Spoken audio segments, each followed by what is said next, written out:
Ya, kita lanjutkan dialog. Saya masih bersama Pak Melki Lakalena, Wakil Ketua Komisi 9 DPR RI dari fraksi Partai Golkar. Pak Melki, rekan Anda di Komisi 9, Bu Dewi menyarankan sebelumnya pemerintah harusnya membentuk Satgas. Di seluruh RSUD harus dibentuk. Satgas ini kan dulu flu burung juga dibentuk. Betul. Satgas. Kemudian SARS juga kalau tidak salah ada Komnasnya begitu, ada satuan-satuan tugasnya. Apakah Anda sepakat dengan hal itu? Harus dibentuk Satgas?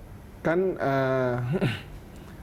tanpa urusan Satgas dan juga yang lain ini kan sebenarnya kan di bawah sudah bergerak ya, tapi memang masih belum terorganisasi dalam bentuk yang rapi seperti yang dulu. Sejauh yang saya keliling ya, sejauh yang saya keliling di beberapa daerah ini, sebenarnya antara pemerintah daerah, dinas kesehatan dan berbagai pihak terkait di bawah, termasuk TNI Polri itu sudah jalan bersama. Tapi memang karena ini juga belum ada aturan yang diputuskan dari pusat, mereka masih bergerak sesuai dengan biasanya termasuk kekuatan improvisasi dari pemimpin daerah setempat. Aturan terkait dengan dibentuk Satgas atau tidak? Betul. Karena memang sampai saat ini kan Pak Menko sendiri juga baru mengusulkan ini. Masih menunggu keputusan akhir dari Pak Jokowi, format tim ini seperti apa. Apakah dia, yang pasti bukan crisis center katanya, tapi apakah Satgas atau semacam itu lagi diusulkan. Dan kalau di bawah sendiri, kalau saya lihat itu memang persiapan sudah ada, tapi tinggal menunggu arahan Jakarta ini pakai pola apa. Jadi mereka akan menyesuaikan dengan pola yang diputuskan oleh Jakarta. Dan sekali lagi ini kesiapan di bawah ini kita bersyukur karena dulu waktu menghadapi flu burung itu istilahnya pengalaman-pengalamannya masih ada, alat-alatnya masih tersedia, timnya juga beberapa masih ada. Jadi kita ini tidak dalam posisi dari nol sebenarnya menghadapi corona ini karena infrastruktur sudah kita miliki di bawah. Kita sebenarnya tinggal menduplikasi yang sudah berhasil dulu ketika menduplikasi dan kemudian improvisasi dan melihat dan situasi aktual hari ini untuk mereka menyesuaikan pola dan tim manajemen mengatasi bencana corona. Iya, saya juga ingat kemarin Pak Menkes juga bilang karena waktu itu baru ada temuan 2 atau 4 kasus positif corona dan sekarang jumlahnya sudah 27. Saya ingin kita langsung ke Bang Ali. Menghubungi Bang Ali Mohtar Ngabalin, tenaga ahli utama KSP. Bang Ali masih bersama kami, Bang? Ya, selamat pagi. Assalamualaikum. Waalaikumsalam warahmatullahi wabarakatuh. Perlu atau tidak dibentuk Satgas? Ya, segala kemungkinan pasti bisa disiapkan, ya. Jadi baik dari satuan tugas dan tim lain tetapi yang pasti karena sistem ini sedang berjalan, ya, karena semua instruksi Bapak Presiden untuk melakukan koordinasi antara kementerian lembaga, baik dari pemerintah pusat sampai dengan kabupaten, kota, dan provinsi, sehingga dalam menangani wabah virus corona ini adalah menjadi perhatian. Yang pasti bahwa pemerintah dan negara hadir dalam menyikapi dan mempersiapkan seri upaya termasuk melakukan pencegahan dan lain-lain sebagainya. Anda ingin mengatakan pemerintah pusat dan daerah sudah terkoordinasi dengan baik, Bang Ali? Ya, karena itu kan sistemnya sudah ada. Memang regulasinya seperti itu. Makanya kemarin pada waktu rapat, Bapak Presiden memerintahkan kepada Mendagri, kemudian Kapolri, kemudian beberapa Menteri Kesehatan untuk mengeluarkan instruksi terkait dengan penanganan virus corona ini. Bang Ali, kalau koordinasi pemerintah pusat dan daerah jalan, kemudian sistem juga jalan, protokol juga jalan. Kenapa yang di Garut, di Tasikmalaya itu alat pelengkap diri atau APD yang dipakai oleh tenaga medis di sana masih menggunakan jas hujan, Bang? Ya, ini kan dilihat dari sisi dari kasuistis, ya. Kita juga belum mendapatkan informasi secara detail mungkin, ya, terkait dengan persiapan di beberapa rumah sakit yang kalau menurut surat keputusan Menteri Kesehatan itu kan di 132, sekarang kalau nggak salah 147 rumah sakit. Tidak semua tempat yang seperti kita lihat di medsos. Karena itu memang berkali-kali kita ingin menyampaikan bahwa dari semua informasi, kalau medsos itu memberitakan berita seperti dari media mainstream, seperti berita satu TV umpamanya, kalau sampai di medsos tentu kepercayaan publik itu sangat tinggi. Tapi ini kan baru kita dapat informasi seperti begitu.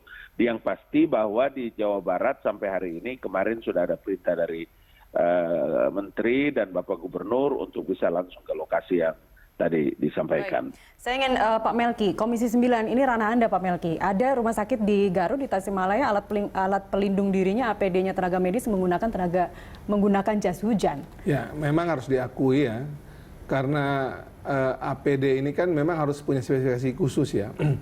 Tidak semua rumah sakit itu pada posisi memiliki seperti yang diharuskan oleh atau yang dipunyai oleh RSPI Sulianti Saroso. Atau rumah sakit lain yang ditunjuk. Tapi memang dalam kondisi tertentu itu alat-alat pelindung diri yang dimiliki itu bisa dipakai dalam kondisi tertentu. Artinya memang kalau alatnya APD-nya itu belum siap misalnya seperti yang standar yang harus kita miliki itu, yang ada biasanya tuh tenaga kesehatan kita biasanya langsung memakai, yang memungkinkan untuk mereka juga tetap melindungi Pak diri. Melki, masalahnya adalah sekarang suspek corona ini kan sudah ada di Solo, ada dua pasien kemarin terdata, kemudian ada di Tasikmalaya. Sekarang sudah ada temuan seperti ini, apa langkah konkretnya yang langsung akan dilakukan? Kita tentu mendorong agar Kementerian Kesehatan bisa secara baik mendistribusikan APD yang mereka miliki. Setahu saya memang APD ini kan selalu, ini lagi terus pengadaan untuk kemudian didistribusikan ke berbagai rumah sakit. Artinya sedang pengadaan, sedang proses pengadaan. Kan yang ada sekarang ini kan lagi dibagi nih kan pasti, dan itu pasti akan kurang nantinya. Karena kita bagi yang ada ini kan terus terjadi di berbagai daerah. Nah, yang saya tahu juga itu APD yang dibutuhkan tahun lagi sementara dibawa dari berbagai tempat yang kita miliki, sehingga yang ada ini bisa distribusi dengan baik ke berbagai tempat, sekaligus juga mereka siapkan untuk pengadaan. Karena ini 137 dan akan tambah lagi rumah sakit yang mesti dengan APD yang standar seperti di Jakarta. Nah, jikalau di daerah itu misalnya belum memiliki APD yang standar tadi itu, mereka memang dimungkinkan untuk memakai berbagai alat yang ada di daerah tersebut untuk bisa melindungi diri lagi. Baik, Bang Ali, karena sekarang DPR sedang reses, nanti sampai 23 lah. 23. Tidak mungkin Komisi 9 bisa memanggil Menteri Kesehatan. Apa langkah pusat, Bang Ali? Oh tidak, dari kalau DPR itu masa reses pun, ya ini Bapak Melki 2000 sekarang, 2004-2009 masa reses pun DPR itu dalam regulasinya dalam setiap saat. Reses itu tidak berarti bahwa DPR tidak bisa berbuat apa-apa. Karena itu regulasi yang diberikan jaminan kepada lembaga yang terhormat ini. Dengan begitu Bapak Melki dengan teman-teman juga bisa berbuat sesuatu apa saja. Untuk kepentingan apa? Karena ini kan wabah hari ini kan kepentingan sebuah bangsa yang namanya Negeri Republik Indonesia ini, maka semua elemen bangsa mesti terlibat. Mulai dari pemerintah sampai dengan DPR, opinion leader.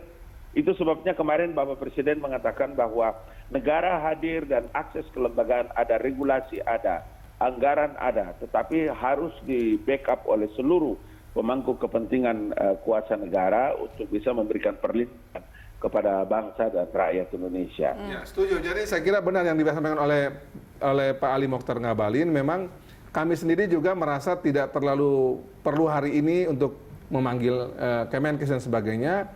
Lebih kepada kita ingin memastikan agar kerja yang dilakukan oleh Kemenkes dan berbagai pihak terkait ya, BNPB, kemudian TNI Polri itu juga berjalan di lapangan, sehingga kami lebih sering komunikasi per telepon, memastikan bahwa bukan cuma di Jakarta tapi di seluruh Indonesia segala persiapan kita untuk merespon, mendeteksi dan menangani pasien COVID-19 ini tertangani baik di bawah. Jadi termasuk juga pembangunan rumah sakit yang sekarang jadi pembangunan rumah sakit juga yang terjadi di Galang ini harus kita dukung, karena bagi DPR sendiri ini situasi darurat, butuh pergerakan cepat dari kita semua, dan intinya sejauh ini terkait dengan urusan penanganan corona termasuk pembuatan rumah sakit ini, kami pastikan Komisi 9 pasti mendukung, karena di grup komisi itu kami komunikasi terus intens nih. Meskipun ada satu yang tidak setuju kenapa harus dibentuk rumah sakit biasa, khusus. jadi namanya dialektika DPR itu biasa, tapi saya berani memastikan bahwa DPR ini kami objektif, rasional, dan pasti kami mendukung urusan terkait dengan kemanusiaan untuk membangun rumah sakit khusus corona. Kalau di Batam, Pak Melki, ada Ketua Asosiasi Pengusaha Indonesia atau APindo di sana, kemudian juga ada sebagian warga, ada anggota DPRD juga yang menolak sebenarnya pembangunan rumah sakit ini di Galang, tapi nanti saya ingin diskusi lebih lanjut. Bang Ali, kita masih punya satu segmen terakhir, saya ingin dengar update terakhir terkait dengan rumah sakit corona yang di Galang. Mohon ditunggu ya Bang Ali ya, kami kembali usai jeda.